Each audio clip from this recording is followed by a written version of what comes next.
भगवान बुद्ध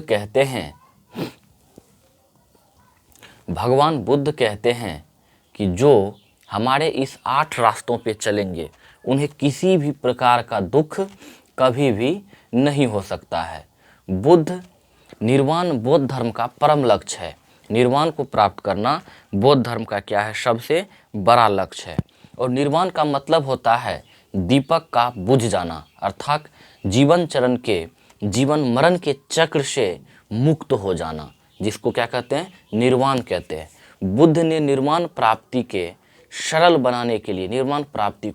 बनाने के लिए 10 सीलों पर बल दिया था। 10 बात क्या था इसका, जिससे कि लोग निर्वाण को प्राप्त कर सकते हैं? पहला था आपका अहिंसा, दूसरा था सत्य, तीसरा था असत्य यानी चोरी नहीं करना, चौथा था अपरिग्रहण, फिर था अपरिग्रहण का मतलब किसी प्रकार की संपत्ति ना रखना, फिर था आपको मद्य सेवन नहीं करना, फिर था धन संचय नहीं करना, स्त्रियों से दूर रहना, नृत्य गान से दूर रहना। ये 10 सील थे जिससे भगवान बुद्ध कहे कि यदि इसको कोई फॉलो करता है तो वो कभी भी दुखी नहीं हो सकता है और वो निर्वाण को प्राप्त कर सकते हैं। गृहस्थों के लिए, जो गृहस्थ जीवन को जीते थे, उनके लिए इनमें से केवल 5 सीलों को ही कहा गया कि आप मानेंगे, 5 को नहीं भी मानेंगे तो चलेगा।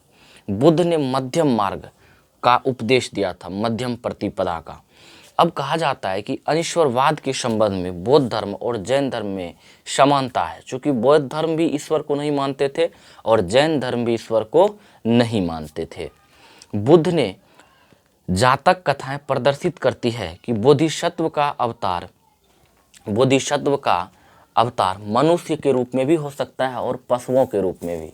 एक जातक कथा है, उससे पता चलता है कि बोधिसत्व भगवान बुद्ध के अनुयायी जो हैं या इनके बाद जो है भगवान बुद्ध का जब जन्म होगा तो ये किसी न किसी मनुष्य के रूप में भी हो सकता है और पशुओं के रूप में भी हो सकता है।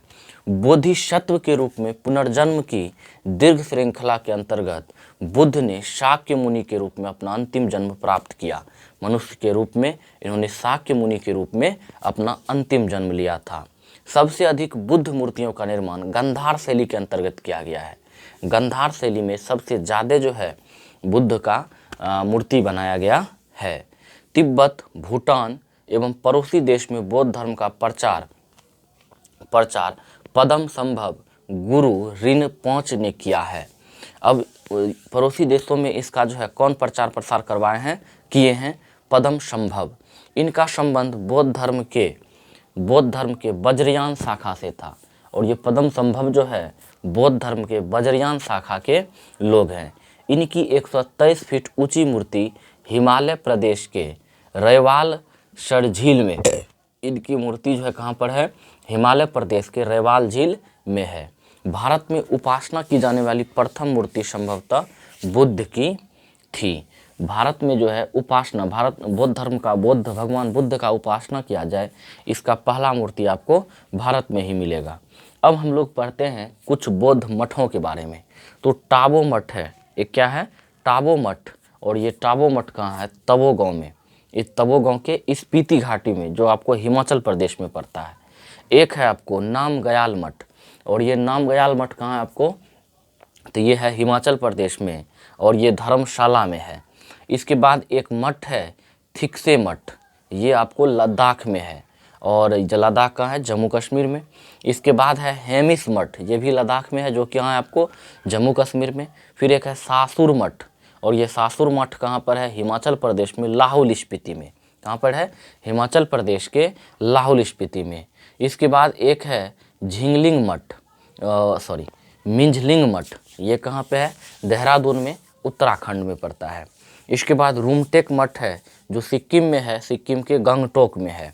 इसके बाद एक मठ है तवांग मठ। तवांग मठ कहाँ पर है? अरुणाचल प्रदेश में है।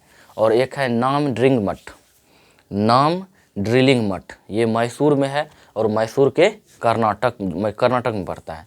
एक है आपको बोधि मठ, जो बोध गया में है और जो कहाँ पड़ता है? बिहार में। तो इस प्रकार से हम लोगों का बौद्ध धर्म जो है क्लियर हो गया है। अब नेक्स्ट वीडियोज में हम लोग शैव धर्म के बारे में पढ़ेंगे। Thank you for watching this videos. Bye.